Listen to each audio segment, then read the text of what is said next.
Your Soul, a podcast of Madison Christian Church in Madison, Tennessee. We're talking about your soul. And we're trying to figure out how to go through life well.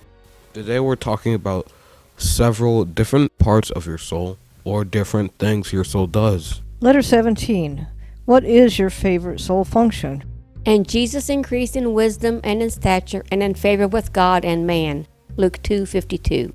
Dear soul, that's you. Where in your soul do you live? Are there different places in your soul? I live in all parts.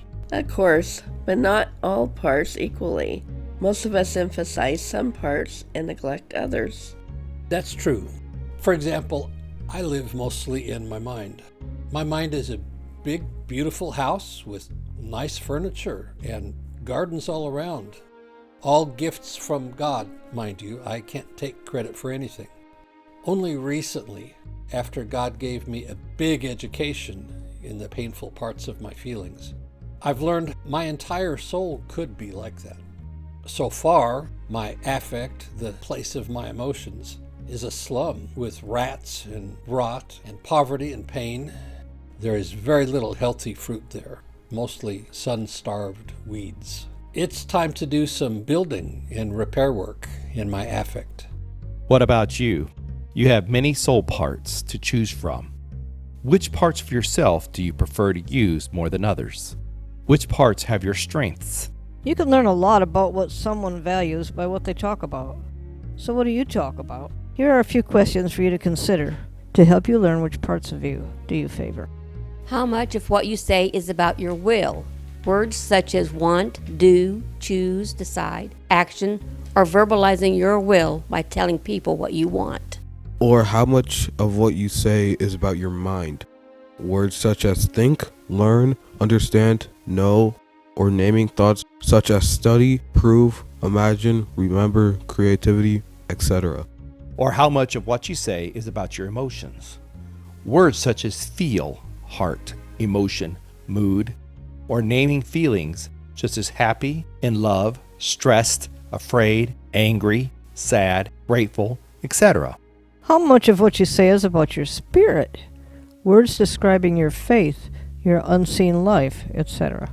Or maybe you're happy to be a woman or a man, and you relate to the world as a woman or as a man. Maybe your gender is your favorite part of your soul. And likewise, for all the parts of you, how much do you talk about your conscience, relationships, etc.?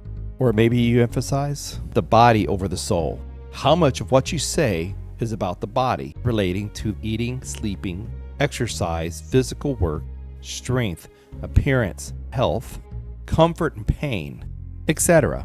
The purpose of this exercise is not for you to fixate on yourself. That's unhealthy. But for you to learn which of your parts you have strengthened most and to consider how you can best function and serve your purpose. If you know which of your soul parts you use most, now what?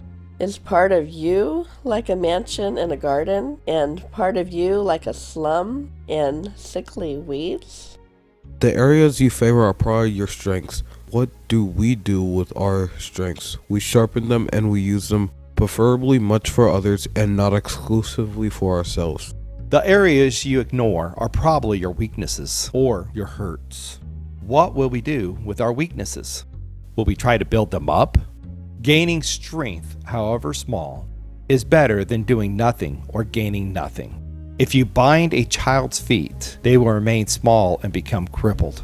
That's what some thinkers like me have done with our emotions, and others have done with the mind, will, body, spirit, conscience, gender, etc.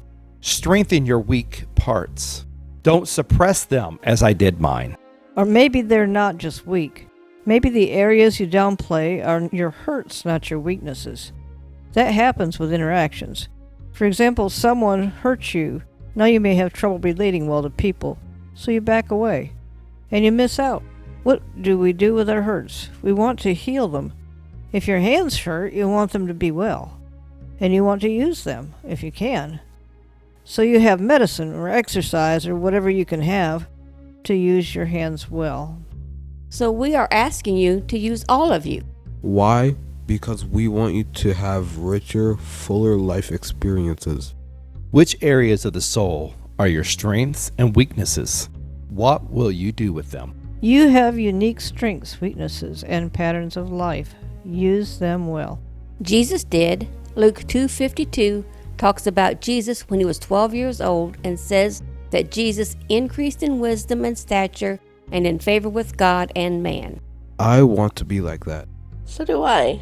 I want to be rich and stronger and beautiful and healthier in my soul and my spirit. Not talking about my circumstances, I'm talking about me. I want to be growing in my soul like Jesus,